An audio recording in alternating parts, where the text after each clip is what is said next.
Hi అండి, నమస్తే. అందరూ ఎలా ఉన్నారు? నేను Swathi. Welcome back to my channel Swathi Prasad's blooming kitchen garden. కొన్ని సిచ్యువేషన్స్ కారణంగా వీడియోస్ పోస్ట్ చేయలేకపోయానండి. ఇక నుండి రెగ్యులర్గా పోస్ట్ చేయడానికి ట్రై చేస్తాను. ఇక వీడియోలోకి వస్తే, ఈ వీడియోలో గిన్నె రొట్టి ఎలా చేయాలో తెలుసుకుందామండి. దానికోసం మనం నార్మల్గా ఎప్పుడు రుబ్బుకునే ఇడ్లీ పిండి, ఒక దస్తా గిన్నె, గ్లాసు, దాని మీద సరిపడంత మూత, కొద్దిగా మనకి గిన్నె రొట్టి అంటుకోకుండా రావడం కోసం ఆయిల్, అంతేనండి. ఇడ్లీ పిండి అంటున్నావు కదా స్వాతి, దాంతో ఇడ్లీ వేసుకోవచ్చు లేదా అట్లు వేసుకోవచ్చు.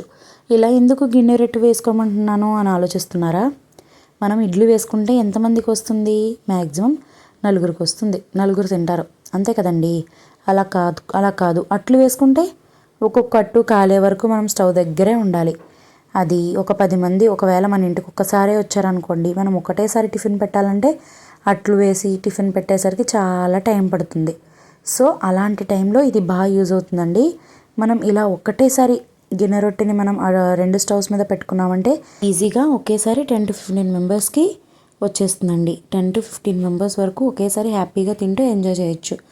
సో దానికి మనం ఈ గిన్నె చుట్టూ కూడా లోపల సైడ్ ఆయిల్ రాసుకోవాలండి. మీరు బ్రష్ ఉంటే బ్రష్తో అయినా సరే అప్లై చేయండి. గ్లాస్కి కూడా మనం అంటుకోకుండా ఆయిల్ రాసుకోవాలి.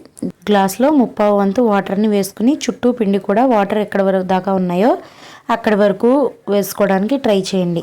తర్వాత గిన్నె పైన మూతను పెట్టుకొని హై ఫ్లేమ్ పైన 5 minutes ఉంచి, తర్వాత మంట తగ్గించి లో ఫ్లేమ్లో 10 to 15 minutes ఉంచితే సరిపోతుందండి.